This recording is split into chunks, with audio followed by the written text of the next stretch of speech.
కేంద్ర ప్రభుత్వం అనాలోచితంగా తీసుకున్న కొత్త చట్టాన్ని ఉపసంహరించుకోవాలని Telangana pensioner retired persons association Torrur మండల అధ్యక్షులు పి రాజయ్య, ప్రధాన కార్యదర్శి కంచర్ల వెంకటాచారి డిమాండ్ చేశారు. మహబూబాబాద్ జిల్లా తొర్రూరు డివిజన్ కేంద్రంలోని విశ్రాంత భవనం ఎదుట నిరసన తెలిపారు. అనంతరం జాతీయ రహదారిపై మానవాహారం చేపట్టి నూతన చట్టంపై ఆందోళన చేపట్టారు.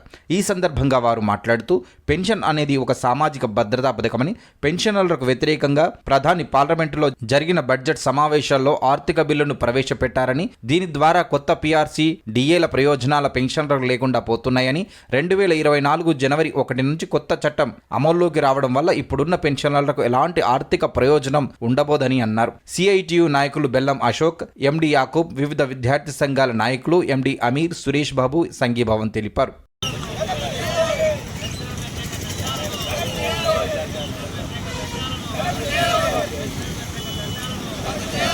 దేశవ్యాప్తంగా మరి అనేక సేవలు అందించి 30-40 సంవత్సరాల ఉద్యోగంలో జీవితాన్ని గడిపి చివరి రోజులలో తన వృద్ధాప్యంలో పెన్షన్ ఇచ్చేటువంటి పద్ధతి ఆనవాయితీ రాజ్యాంగంలో ఉన్నది.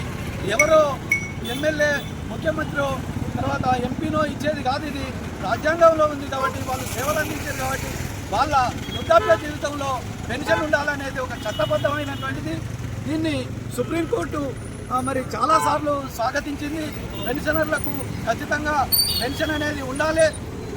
ధరల పెరుగుదల సూచికకు అనుకూలంగా మరి డిఏ ఉంటుంది, పీఆర్సీ ఉంటుంది, తర్వాత ఏజ్ రీత్యా వచ్చేటువంటి మార్టమ్స్ ఉంటాయి. ఇదంతా సుప్రీంకోర్టు అనుమతితోటే అన్ని చట్టబద్ధంగానే రాజ్యాంగం ప్రకారం సంక్రమించుకున్నటువంటి ఈ విధానాన్ని మోడీ ప్రభుత్వం ఇటీవల మరి ఒక దుర్బుద్ధితోటి ఉద్యోగులకు జీతాలు ఇవ్వడం అనేది సరి అయింది కాదని ఒక దురంకార ఆలోచనతోటి ఒక మతం మత్తులో ఏదైనా సాధించవచ్చు అని ఒక ప్రజాస్వామ్య పద్ధతిని కాలరాసి ఇలా రాజరిక పోకడలు అనేది మరి మోడీ ప్రభుత్వం తీసుకుంటుంది. చేసే వరకు ఆల్ పెన్షనర్స్ యూనియన్ పోరాడుతుంది. ఈ పోరాటం లోపల అందరూ కూడా కలిసి రావాలని విజ్ఞప్తి చేస్తూ ఉన్నది. అదే రకంగా ఈరోజు రాష్ట్ర వ్యాప్తంగా, దేశవ్యాప్తంగా కూడా ఈ నిరసన ప్రదర్శనలు అనేవి కొనసాగుతూ ఉన్నాయి. మరి ఎమ్మెల్యేలకు, ఎంపీలకు, ఇతర నాయకులకు మాత్రం పెన్షన్లు డబుల్ త్రిబుల్ చేస్తూ ఒక ఎంపీ అయినందుకు ఒక పెన్షను, ఎమ్మెల్యే అయితే ఇంకో పెన్షను, మేయర్ అయితే ఇంకో పెన్షను, ఇట్లా రకరకాల ఒక్కొక్కరికే 3 పెన్షన్లు ఇస్తూ వాటిని కూడా 5 ఏళ్ళకోసారి డబుల్ చేస్తూ మరి పెంచుతున్నటువంటి క్రమంలో మరి 30-40 సంవత్సరాలు యథేచ్ఛగా ప్రజానీకానికి సేవ చేసినటువంటి ఉద్యోగులకు పెన్షన్ చేసినటువంటి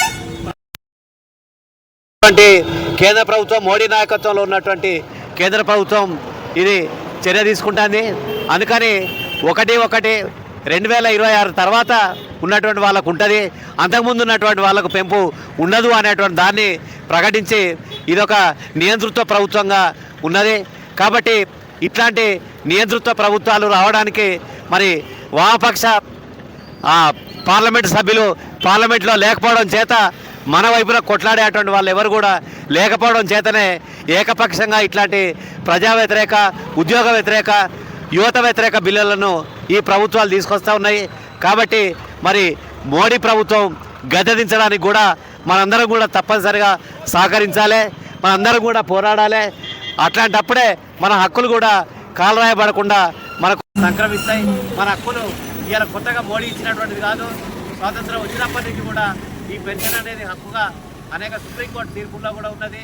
కాబట్టి దాన్ని కూడా కాలరాసి ఇవాళ సుప్రీంకోర్టు తీర్పులకు వ్యతిరేకంగా ఇట్లాంటి చర్య తీసుకోవడం, మరి పెన్షన్ వ్యతిరేక చర్యను మేమందరం కూడా నిరసిస్తూ ఉన్నాం.